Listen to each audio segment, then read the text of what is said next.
A terrifying story has surfaced in the shadows of mystery and conspiracy, accusing Russian President Vladimir Putin of masterminding evil plots against his political rivals inside the walls of the prison.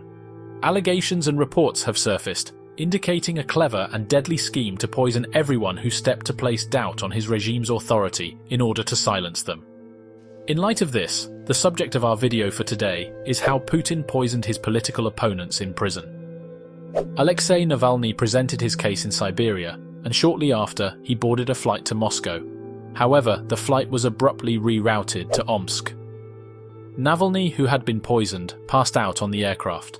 He had been injected with Novichok, an extremely lethal nerve agent created by the Soviet Union in the 1970s, according to an inquiry that followed. Additionally, it was probably used by Russia in 2018 to assault former agent Sergei Skripal. After surviving the attempted murder, Navalny started a movement unlike any other in recent memory. So how did he accomplish it? And what makes him Putin's greatest threat?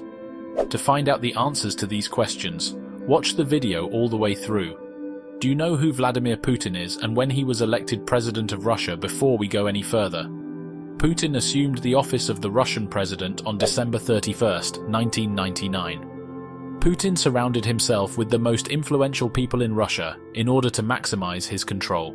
Police were dispatched to independent media outlets in Russia, where they arrested the proprietors and put the newsrooms under official control. Regional television followed federal television, and later newspapers were printed. As a result, Putin was able to target another significant factor, the Russian elections, without the public being aware of his efforts. Whoever could run for office was controlled by his administration, and by that, they usually meant the Putin regime's party and a few false candidates. Runoff elections against Putin or his party were essentially impossible. If you have made it this far, make sure to subscribe to our channel Mindbank. However, Putin was not only in danger from politics, he also pursued Russia's oligarchs and their well-known associates in an effort to silence some vocal detractors.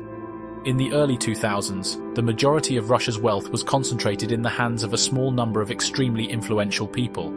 Putin guarded those who vowed allegiance to him, and those who didn't were either mysteriously slain or jailed on false accusations. Numerous Russian tycoons were accused of embezzling money, and the exact cause of their deaths is still unknown. Within a decade, Putin surrounded himself with the most powerful people on both sides and had the law on his side. The corruption that held it all together. Over $400 billion was lost to corruption in Russia between 2000 and 2008, according to a report. But a lot of it was kept secret because Putin had influence over the media, until a young attorney by the name of Alexei Navalny discovered a way to alter that. He claimed that at least $4 billion had been taken from the state-owned transport business Transneft in a 2010 article. And he was able to acquire internal records that amply demonstrated how government funds were transferred into offshore accounts held by Transneft personnel since he had purchased stock in the company. Soon after, Navalny revealed his investigations into shady land transactions, oil schemes, and bank fraud committed by Russian officials. When Putin's party secured a majority in the parliament in 2011 despite allegations of voter fraud, there were massive protests. The scale of the protests was unprecedented for Putin's government.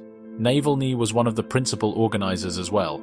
While the police detained more than 1,000 individuals and pursued the protest organizers, state television remained silent about the demonstrations. At this point, Navalny came to light and was the subject of several arrests because he was perceived as a threat. According to several polls, Navalny was Russia's second most popular politician at the time, while the economy was in trouble and Putin's approval ratings were declining. Thus, Navalny became dangerous. It also explains why he might have been poisoned more than once. He then made his way back to Russia, fully expecting to be detained. Police charged him with violating his parole from his 2014 embezzlement conviction when they met him at the airport. More demonstrations were sparked after Navalny was given a prison term of 2 years and 8 months a few days later.